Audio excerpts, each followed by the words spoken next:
Assalamualaikum warahmatullahi wabarakatuh. Hai teman-teman, pada kesempatan ini kita akan belajar tentang teks editorial. Ini merupakan materi bahasa Indonesia kelas 12. Yuk, literasi. Teman-teman, perhatikan teks pada gambar yang tertera di layar ini. Ini merupakan contoh teks editorial yang seringkali dimuat di koran.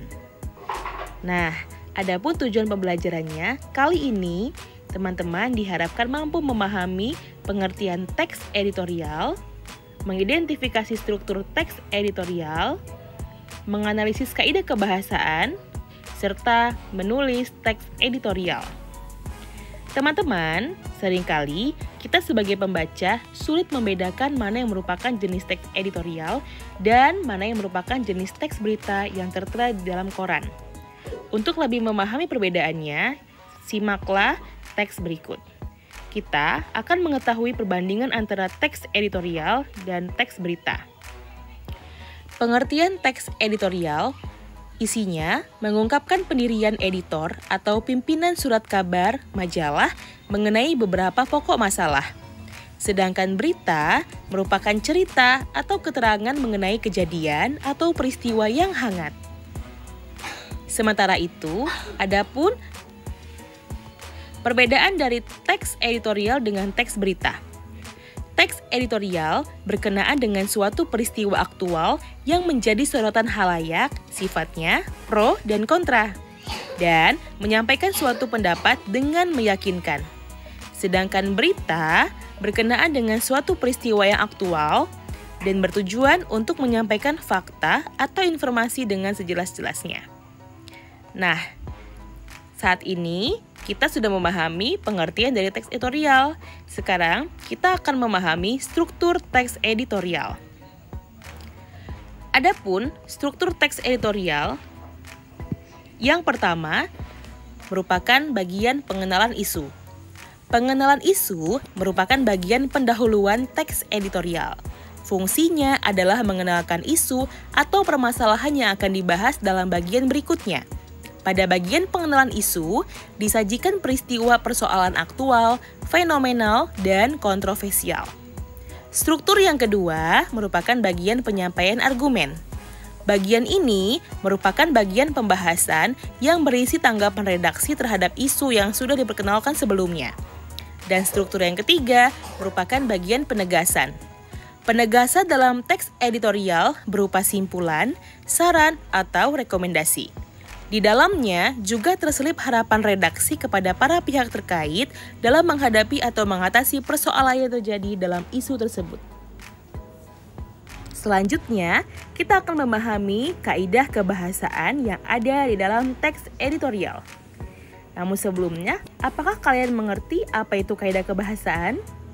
Teman-teman, pengertian kaidah kebahasaan adalah aturan yang digunakan oleh anggota suatu masyarakat dalam membentuk kata dan kalimat sebagai ciri ataupun pembeda dengan jenis teks lainnya. Nah, adapun beberapa kaidah kebahasaan yang mendominasi pada bagian teks editorial antara lain, yang pertama, menggunakan kalimat retoris. Kalimat retoris adalah kalimat pertanyaan yang tidak ditujukan untuk mendapatkan jawabannya. Pertanyaan tersebut dimaksudkan agar pembaca merenungkan masalah yang dipertanyakan sehingga tergugah untuk berbuat sesuatu atau minimal berubah pandangannya terhadap isu yang dibahas. Kaidah kebahasaan teks editorial yang kedua menggunakan konjungsi kausalitas seperti sebab, karena, sebab, oleh sebab itu. Hal ini terkait dengan penggunaan sejumlah argumen yang dikemukakan redaktur berkenaan dengan masalah yang dikupasnya. Kaidah kebahasaan yang ketiga menggunakan kata ganti penunjuk yang merujuk pada waktu, tempat, peristiwa, atau hal lainnya yang menjadi fokus ulasan. Dan kaidah kebahasaan teks editorial yang terakhir menggunakan kata-kata populer. Tujuannya agar pembaca tetap merasa rileks meskipun membaca masalah yang serius, dipenuhi dengan tanggapan yang kritis dan mudah dicerna. Nah, teman-teman, setelah kita memahami pengertian, struktur, dan juga kaidah kebahasaan, maka diharapkan kita mampu menulis teks editorial. Untuk menulis teks editorial, kita harus memahami langkah-langkah berikut. Yang pertama, memilih isu. Memilih isu atau topik yang baik adalah topik teraktual yang hangat diperbincangkan di masyarakat saat ini. Yang kedua, mengumpulkan data pendukung. Pengumpulan data pendukung ini dapat dilakukan dengan melakukan observasi terkait fakta-fakta atau pendapat-pendapat yang menguatkan argumen. Dan yang ketiga, mengaitkan bagian-bagian dari setiap struktur yang ada, serta memperbaiki isi, struktur, dan kaidah kebahasaannya sehingga menjadi sebuah teks editorial yang sempurna. Nah, hari ini cukup sekian. Kita akan ketemu lagi pada pertemuan berikutnya dengan contoh teks editorial dan membandingkan jenis-jenis teks lainnya.